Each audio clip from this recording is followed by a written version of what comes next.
तो hello student, ये applied mathematics first का क्वेश्चन पेपर है और diploma polytechnic diploma semester exam 2021 में ये आया था।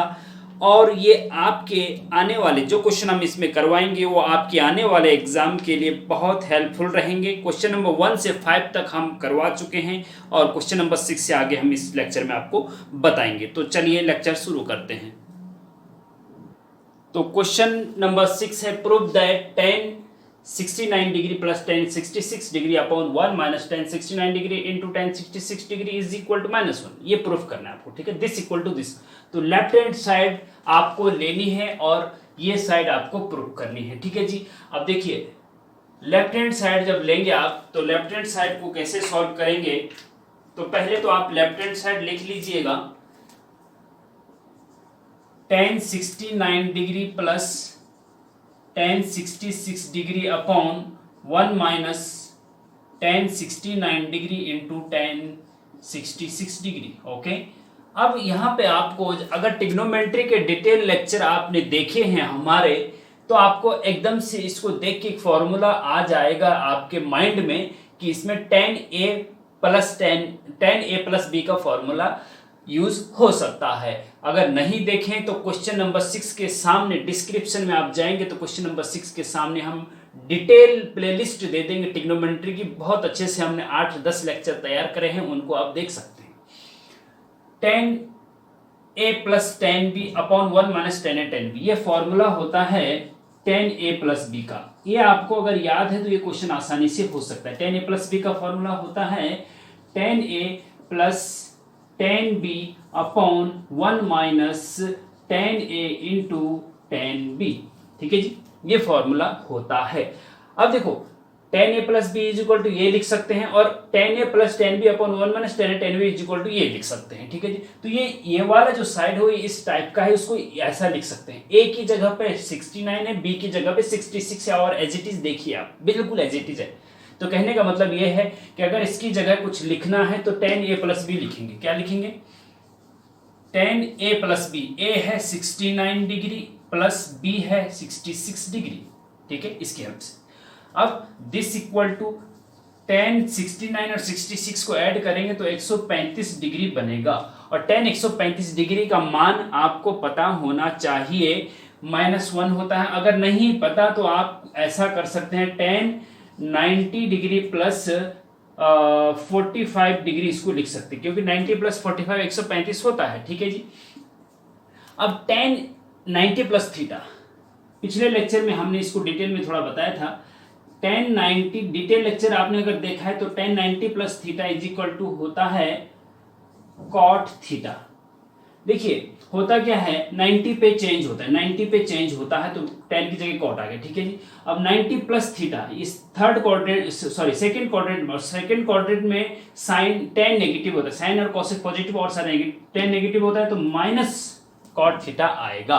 तो tan 90 प्लस थीटा बराबर माइनस cot थीटा होता है, ये आपको पता होना चाहिए। तो यहाँ पे थीटा की जगह 45 है तो माइनस cot 45 हो जाएगा और इज इक्वल टू माइनस, तो अपनी जगह पे cot 45 डिग्री का मान 1 होता है, tan 45 का भी 1 होता है। ये टेबल आपको जब आप डिटेल लेक्चर आप हमारे देखेंगे, जो डिस्क्रिप्शन में लिंक है उसमें पहले ही लेक्चर में हमने बता रखे 0 डिग्री, 30 डिग्री, 45 डिग्री, 60 डिग्री के मान बता रखे हैं। ओके, तो tan 45 डिग्री का मान 1 होता है तो माइनस ऑलरेडी यहाँ पे है तो 1 आ गया और यही आपकी राइट हैंड साइड है, ठीक है जी। ये आपका आंसर हो जाएगा। Next question, question number 7, solve cos theta plus iota sine theta की whole power 4 into cos theta minus iota sine theta की होल पावर 3। ये की पावर 4 और a की पावर 3 है और इनका आपको इसको सॉल्व करना है कुल मिला के, ठीक है। तो cos theta plus iota sine theta जहां पे दिखता है तो कॉम्प्लेक्स नंबर का होता है स्टूडेंट, और कॉम्प्लेक्स नंबर के डिटेल लेक्चर हम क्वेश्चन नंबर 7 के आगे डिस्क्रिप्शन में दे देंगे। अगर आपको डिटेल स्टडी करनी है तो आपको बहुत मजा आएगा। इसको कैसे करना देखिएगा, आपको अगर डिटेल लेक्चर आपने पढ़े हैं तो आपको पता होना चाहिए कि एक फॉर्मूला होता है स्टूडेंट कि cos theta plus iota sine theta की whole power n is equal to, अगर ये इंटीजर है तो जो पावर n होती है ना वो अंदर कोण के साथ आ जाती है। ये प्रॉपर्टी है, कॉम्प्लेक्स नंबर का फॉर्मूला है, डिमायोवर थ्योरम इसको कहते हैं वहां पे, राइट। तो n जो है इसके एंगल के साथ मल्टीप्लाई में हम ला सकते हैं, ये डिमायोवर थ्योरम है। तो ये हो जाता है cos n theta plus iota sine n theta, this equal to this हो जाता है। n जो है थीटा के साथ मल्टीप्लाई में आ जाता है, लेकिन अंदर ब्रैकेट के अंदर cos theta plus iota sine theta type ही होना चाहिए, cos theta plus iota sine theta type ही होना चाहिए। यहाँ पे माइनस है तो यहाँ थोड़ा सा आपको आगे बताऊंगा। अब देखो इसको कैसे सॉल्व करना, राइट। एक तरीका तो ये है, इसको शॉर्ट तरीके से देखिएगा। एक तरीका तो है कि अंदर ले जाना है, एक तरीका ऐसा कर सकते हैं कि और इजी तरीका है वो, हाँ और इजी तरीका है वो, लेकिन आपको मैं इसी तरीके से बताना चाहूंगा क्योंकि आप फिर कंफ्यूज। देखो इसमें, देखो इसको कैसे सॉल्व, 4 अंदर आ जाएगा, cos 4 theta plus iota sign 4 theta, ठीक है जी, इनटू, अब इसका क्या होगा, यहां तो माइनस है जी, इसको भी इसी रूप में बनाने की कोशिश करिए। अब देखो होता क्या है, इसको आप ऐसा लिख सकते हैं, देखो ये ब्रैकेट कर दो, cos minus theta plus iota sign minus theta की पावर 3। देखो कोई दिक्कत, देखिएगा यहां पे आप देखेंगे cos थीटा, ये थीटा माइनस वाला प्लस वाला इससे कोई मतलब नहीं, cos theta plus iota sine theta के रूप में बन गया ना। यहाँ पे माइनस था, इसको हमने प्लस कर दिया। अब आप इस थ्योरम को लगा सकते हैं, मतलब अब 3 आप अंदर थीटा के साथ मल्टीप्लाई में ले जा सकते हैं।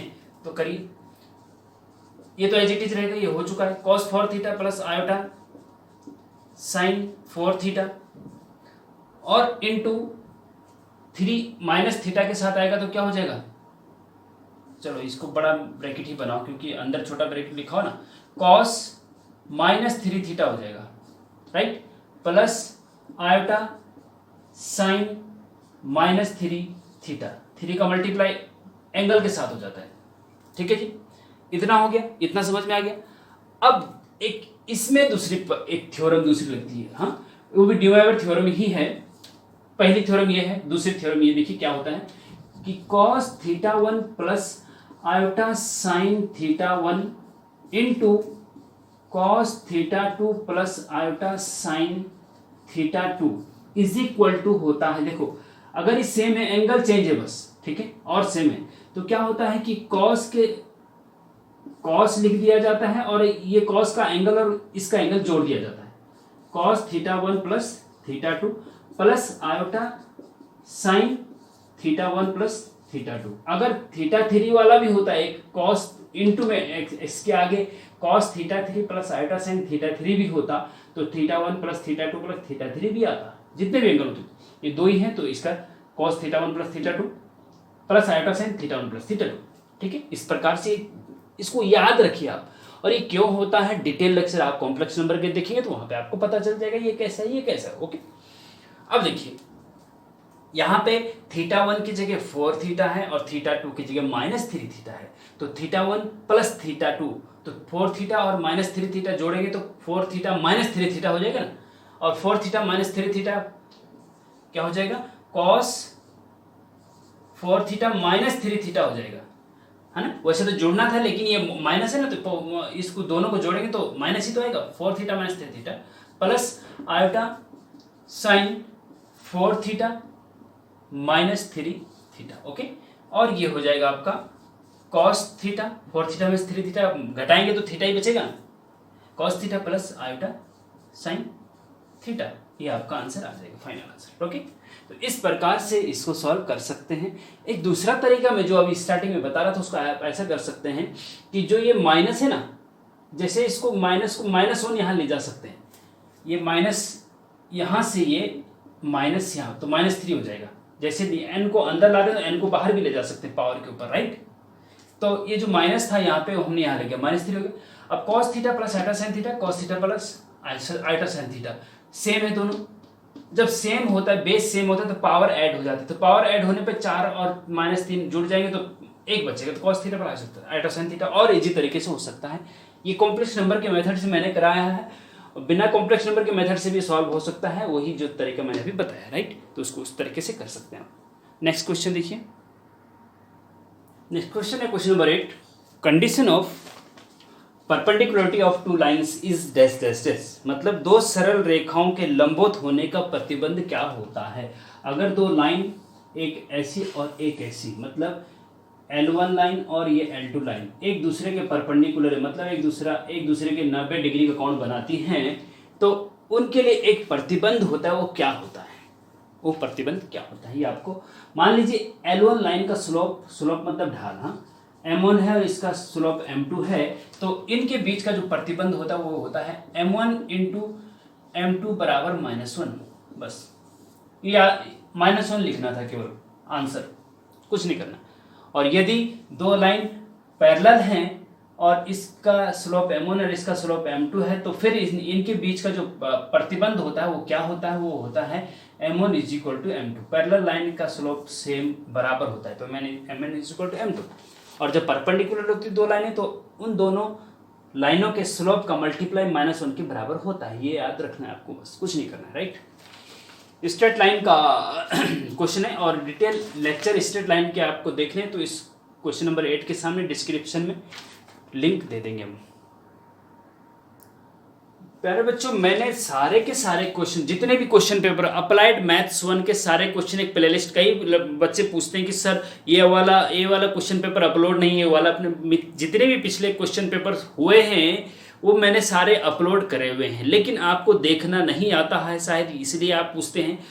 क्या होता है कि मैंने सबकी प्लेलिस्ट बना रखी है, अप्लाइड मैथ्स के जितने भी क्वेश्चन पेपर सॉल्व करवा रखे हैं उनको एक ही जगह, एक ही प्लेलिस्ट में रखा हुआ। उस प्लेलिस्ट में अप्लाइड मैथ्स 1 के नाम से वो है, अगर उस पर आप जाएंगे तो सारे पिछले सालों के क्वेश्चन पेपर सॉल्व मिलेंगे अप्लाइड मैथ्स 1 के। ऐसे ही अप्लाइड मैथ्स 2 की प्लेलिस्ट है, ऐसे ही आप मैंने कॉम्प्लेक्स नंबर के जितने लेक्चर एक साथ आपको मिल जाएंगे, कॉम्प्लेक्स नंबर की प्लेलिस्ट पे आपको टच करना है बस, तो सारे खुल जाएंगे। तो इतनी सुविधाजनक तरीके से मैंने आप सब मटेरियल तैयार करा है। आप अगर इनको अच्छे से कहीं भी किसी भी पॉलिटेक्निक में, ऑल इंडिया के किसी भी पॉलिटेक्निक में आप पढ़ रहे हैं और आपके सिलेबस में मान लीजिए कॉम्प्लेक्स नंबर है आपके सिलेबस में, पहले आपको सिलेबस देखना है।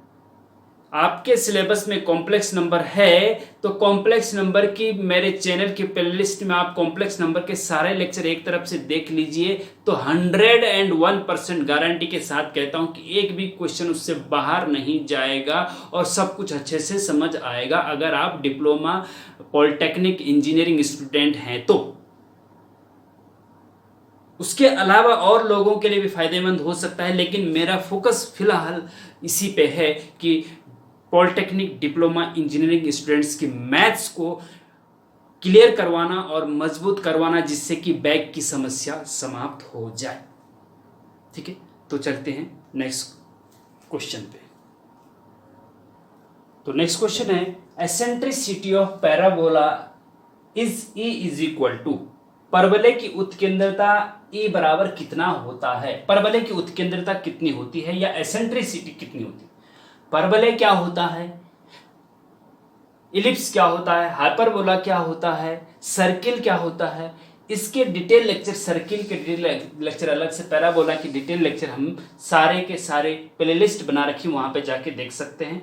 तो यहाँ पे सिंपल है कि इसका आंसर E बराबर 1 होता है, बस 1 लिखता है आंसर। बस परवलय का जो उत्केंद्रता होती है 1 होती है, बस कुछ नहीं करना। अगर यहाँ पे सर्किल आ जाता तो सर्किल की जो उत्केंद्रता होती है, सर्किल की जो उत्केंद्रता या एसेंट्रिसिटी होती है वो 0 होती है, E is equal to 0। Parabola की 1 होती है, पैराबोला का आएगा तो 1 लिखना है, सर्किल का आएगा तो 0 लिखना है। ज्यादा इसको याद रखना, पैराबोला ही ज्यादा रिपीट होता है, राइट, ठीक है ना। नेक्स्ट क्वेश्चन पे चलते हैं। नेक्स्ट क्वेश्चन है question number 10, find the equation of straight line passing through the point 2,3 and 3,2। मतलब उस सरल रेखा का समीकरण ज्ञात कीजिए जो बिंदुओं 2,3 और 3,2 से गुजर रही है। एक कोई लाइन है और वो दो बिंदु A और B से गुजर रही है। A के कोऑर्डिनेट हैं 2,3 और B के कोऑर्डिनेट हैं 3,2। ठीक है, अगर कोऑर्डिनेट नहीं पता होते तो हम इनको x1 और y1 बोलते हैं और इसको x2 और y2 बोलते हैं। ठीक है जी, तो x1 की जगह 2 है, y1 की जगह 3 है, x2 की जगह 3 है और y2 की जगह 2 है। इन दो बिंदुओं से होकर जाने वाली x1 y1 x2 y2 से होकर जाने वाली रेखा की समीकरण क्या होती है, ये आपको याद होना चाहिए। स्ट्रेट लाइन की डिटेल लेक्चर इसके सामने दे देंगे, उसको देख लीजिएगा। दो बिंदु अगर आपको स्ट्रेट लाइन पे दे रखे हैं तो स्ट्रेट लाइन की इक्वेशन होती है y minus y one is equal to bracket में y2 माइनस वाई वन बटे x2 minus x1 into x minus x1, ये होती है जी। ये आपको याद रखनी है।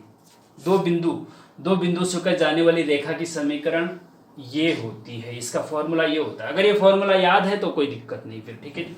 अब y और x एज इट इज रहेंगे, x1 y1 और x2 y2 की जगह यहां से वैल्यू पुट कर दीजिए, बस हो गया काम। y अपनी जगह पे y माइनस वाई वन, देखो y1 क्या है 3 है, is equal to y2 minus y one, y2 minus y one मतलब 2 minus 3, 2 minus 3, x2 minus x1 3 minus 2, 3 minus 2, और x अपनी जगह पे x माइनस x1 कितना है 2, राइट। तो इसको सिंप्लीफाई करो, y minus 3 is equal to 2 में से 3 गए -1 बचते हैं और 3 में से 2 का 1 बचता है, तो कुल मिला के -1 आ गया यहाँ -1 और ब्रैकेट में x -2, ठीक है जी। अब इसका y minus 3 is equal to -1 का अंदर मल्टीप्लाई करो तो -x हो जाएगा और प्लस का 2 हो जाएगा, ठीक है जी। और इसी को जो है इस पूरे को इधर लेके आओ तो -x इधर आके प्लस का x हो जाएगा और प्लस का y यहाँ ऑलरेडी है, प्लस का 2 इधर आएगा तो माइनस का 2 हो जाएगा, माइनस का 3 यहाँ ऑलरेडी है तो माइनस का 5 हो जाएगा और इधर बचेगा 0। तो आपका आंसर जो आया है वो आया है x plus Y minus 5 is equal to 0। इस स्ट्रेट लाइन की जो इक्वेशन है ये आ गई, ठीक है जी। दो चर वाली रैखिक समीकरण होती है कोई भी स्ट्रेट लाइन की इक्वेशन, तो ये दो चर वाली रैखिक समीकरण आ गई, तो x plus Y minus 5 equal to 0 आपका आंसर हो जाएगा। तो देखिए question number 11, if a is equal to determinant matrix के अंदर 1 2 2 -1 and b is equal to 2/2 की matrix 1 0 2 1, find a plus b। A matrix दे रखी है, बी मैट्रिक्स दे रखी है, तो आपको इन दोनों मैट्रिक्स को जोड़ना है। ए प्लस बी मतलब दोनों मैट्रिक्स ए और बी दो मैट्रिक्स है ना, इनको जोड़ना है, ठीक है जी। तो जोड़ते कैसे हैं, घटाते कैसे हैं, मल्टीप्लाई कैसे करते हैं दो मैट्रिक्स का, इसका डिटेल में हमने मैट्रिक्स की प्लेलिस्ट में बता रखा है, वहां पे जाके आप देख सकते हैं। क्वेश्चन नंबर 11 के सामने डिस्क्रिप्शन में लिंक दे देंगे। यहाँ पे कैसे करना है, दो मैट्रिक्स को जोड़ना है ए प्लस बी। तो सबसे पहले तो ये ध्यान देना है आपको कि जिस भी दो मैट्रिक्स को आप जोड़ रहे हैं उनका ऑर्डर सेम होना चाहिए। अगर ऑर्डर सेम नहीं है तो वो जुड़ेंगी नहीं फिर, ओके। तो दो मैट्रिक्स इसका ऑर्डर क्या है, ऑर्डर मतलब होता है रो इनटू कॉलम। रो कितने इसकी 1 और 2, कॉलम कितने 1 और 2, तो 2/2 इसका ऑर्डर हो गया, इसका भी 2/2 हो गया। तो ऑर्डर सेम है, दोनों का ऑर्डर सेम है तो ये जुड़ सकती है, ठीक है जी। तो ए मैट्रिक्स लिखो 1 2 2 -1, फिर प्लस बीच में, फिर बी मैट्रिक्स लिखो 1 0 2 1, बी की जगह बी मैट्रिक्स लिख दिया। अब इनको जोड़ दीजिए। अब कैसा जोड़ेंगे जी, देखिए होता क्या है, संगत अवयव जुड़ते हैं, करस्पॉन्डिंग एलिमेंट जुड़ते हैं। संगत अवयव क्या है, इस एलिमेंट का संगत क्या है, ये वाला फर्स्ट रो और फर्स्ट कॉलम का पॉइंट ये है ना, ये एलिमेंट ये है, तो यहाँ पे फर्स्ट रो और फर्स्ट कॉलम का एलिमेंट ये है, तो ये इससे जुड़ेगा। एक और एक जुड़ेंगे तो क्या हो जाएगा, और रहना फर्स्ट रो और फर्स्ट कॉलम के इंटरसेक्शन पॉइंट पे ही रहेगा। इन दोनों जहां पे इनकी पोजीशन है वहीं पे यहाँ पे वो रहेगा, ठीक है जी। तो 1 और 1 दोनों जुड़ेंगे तो क्या हो जाएगा, 2 हो जाएगा, ठीक है जी। अच्छा, अब ये 2 है, इसका संगत एलिमेंट, इसका करस्पॉन्डिंग एलिमेंट क्या है, फर्स्ट रो और सेकेंड कॉलम का इंटरसेक्शन पॉइंट, फर्स्ट रो और सेकेंड कॉलम का, तो ये हो गया इसका 0, 2 का इससे 0 हो गया, तो 2 और 0 जोड़ेंगे तो 2 आएगा जी, ठीक है। इसका करस्पॉन्डिंग एलिमेंट कौन सा होगा, ये होगा, है ना, क्योंकि सेकेंड रो और फर्स्ट कॉलम, सेकेंड रो और फर्स्ट कॉलम ये बन रहा है ना, तो 2 और 2 जुड़ेंगे तो ये 4 हो जाएगा। फिर इसका करस्पॉन्डिंग एलिमेंट -1 का 1 हो गया, तो -1 और 1 जोड़ेंगे तो क्या हो जाएगा, 0 हो जाएगा। 2 मत लिख देना, -2 मत लिख, -1 और +1 को जोड़ेंगे तो 0 आ जाएगा।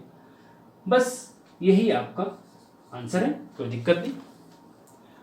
अगर यहाँ पे प्लस की जगह माइनस होता तो फिर 1 से 1 घटाते तो 0 आता, 2 से 0 घटाते 2 आता, 2 से 2 घटाते 0 आता, -1 से 1 घटाते तो -2 आता। तो घटाना पूछा जाएगा तो ऐसा करेंगे, जोड़ना पूछा जाएगा तो ऐसे करेंगे, कोई दिक्कत नहीं। ओके, उम्मीद करता हूँ समझ में आ गया होगा, और नहीं समझ में आया तो क्वेश्चन नंबर 11 के सामने मैं मैट्रिक्स के प्लेलिस्ट का लिंक दे रहा हूँ, वहाँ पे जाके आप देख लीजिए। Question number 12, find out arithmetic mean between 2 and 18, मतलब 2 और 18 का समांतर माध्य ज्ञात कीजिए। तो समांतर माध्य कैसे ज्ञात करते हैं? 2 नंबर अगर आपको दे रखे होते हैं तो समांतर माध्य निकालने का सिंपल एक फॉर्मूला है। मान लीजिए आपके पास 2 नंबर ए और बी दे रखे हैं, ए और बी, और फिर बोला जाता है कि इनका अर्थमेटिक मीन निकालो, अर्थमेटिक मीन एम निकालो। तो 2 नंबर ए और बी अगर दे रखे हैं और आपको बोला जाए अर्थमेटिक मीन निकालने के लिए, तो इन 2 नंबर को जोड़ दीजिए और भाग दे दीजिए 2 से, डिवाइड कर दीजिए 2 से। बस जब भी 2 नंबर का अर्थमेटिक मीन निकालना हो तो 2 नंबर को, उन 2 नंबर को जोड़ के 2 से डिवाइड कर दो, बस कुछ नहीं करना है। तो यहाँ पे क्या हो जाएगा अर्थमेटिक मीन? देखो अर्थमेटिक मीन बराबर हो जाएगा 2 + 18। 2 नंबर यहाँ पे 2 और 18 है ना, और उनको 2 से डिवाइड कर दो। 18 और 2 20 होता है, और 2 से डिवाइड करने पे 10 आंसर आ जाएगा। ओके, तो इसका आंसर 10 आ गया। लेकिन अगर यहाँ पे अर्थमेटिक मीन की जगह ज्योमेट्रिक मीन बोला जाता तो क्या होता? तो ज्योमेट्रिक मीन जो होता है ना स्टूडेंट, जो भी ज्योमेट्रिक मीन होता है, 2 नंबर अगर दे रखे हैं तो उनका ज्योमेट्रिक मीन होता है उन दोनों का मल्टीप्लाई कर दो और उसका स्क्वायर रूट निकाल दो। अर्थमेटिक मीन में क्या होता है? दोनों को जोड़ दो और 2 से डिवाइड कर दो। ज्योमेट्रिक मीन क्या होता है? दोनों का मल्टीप्लाई कर दो और स्क्वायर रूट निकाल दो, वर्गमूल निकाल दो। जैसे कि यहाँ पे अगर इसका हम ज्योमेट्रिक मीन निकालें तो वो होगा 2 और 18 का मल्टीप्लाई कर दो और उसका स्क्वायर रूट निकाल दो। तो 18 दूना 36 होता है, 36 का वर्गमूल 6 होता है, तो आंसर आपका 6 आ जाएगा अगर ज्योमेट्रिक मीन पूछा जाता है तो। ओके, तो इस प्रकार से स्टूडेंट इन क्वेश्चन को 2 मार्क्स के क्वेश्चन को हम यहाँ तक हमने कर दिए हैं, और आगे भी हम, अगर हमको टाइम मिलता है तो 2 मार्क्स के क्वेश्चन और हम आपको बताएंगे। क्योंकि इस बार जो पैटर्न है, पिछले बार क्या होता था कि 12 क्वेश्चन आते थे 2 मार्क्स के, उसमें से 10 करने होते थे। इस बार के पैटर्न में आपको 25 क्वेश्चन 2 मार्क्स के आएंगे और 20 आपको करने हैं। तो 40 क्वेश्चन मार्क्स सीधे सीधे आपको 2 मार्क्स से ही आ जाते हैं। अगर इसीलिए इस बार ये इसलिए किया गया क्योंकि कोरोना की वजह से कई स्टूडेंट्स की पढ़ाई डिस्टर्ब हुई है, क्योंकि ऑनलाइन उतना आप लोग पढ़ते नहीं हैं। भले इतना फ़ायदा है कि घर बैठे आप इजीली बहुत अच्छे से पढ़ सकते हैं। अगर मेरे वीडियो लेक्चर आप एक तरफ से क्रम से बहुत अच्छे से पढ़ेंगे, कि कॉपी पेन साथ में रख कर के नोट्स बनाएंगे, तो कहीं किसी कॉलेज में जाने की ज़रूरत नहीं पड़ेगी। लेकिन कमी क्या होता है, ये नेचुरल है या कुछ बच्चों में होता है कि जब तक डंडा ना पड़े, ऊपर से प्रेशर ना पड़े, टीचर सामने ना हो, तब तक आप लोग पढ़ते नहीं हैं। ये दिक्कत है थोड़ा सा। तो इसलिए पैटर्न को थोड़ा सा इजी किया गया इस बार बोर्ड की तरफ से, जिससे कि आप आसानी से पास हो सको। तो 2 मार्क्स के क्वेश्चन आप अच्छे से प्रैक्टिस कर लीजिए, जिससे कि आप आसानी से पास हो सको। तो मिलते हैं नेक्स्ट लेक्चर में। Thank you very much. इसका हम एक शॉर्ट वीडियो बना करके पूरा इसका आपको यूट्यूब पे शॉर्ट्स में डाल देंगे, जिससे कि आप इससे 12 से आगे 13, 14 जो आगे 6 मार्क्स और 10 मार्क्स के क्वेश्चन है उनको भी आप अच्छे से प्रैक्टिस कर सको, और डिटेल सॉल्यूशन इसके अप्लाइड मैथ्स 1 की प्लेलिस्ट में आपको मिल जाएगा। तो थैंक यू वेरी मच, मिलते हैं नेक्स्ट, और बेस्ट ऑफ लक आपके एग्ज़ाम के लिए। ओके, बहुत अच्छे से करिएगा, ध्यान से करिएगा। Thank you.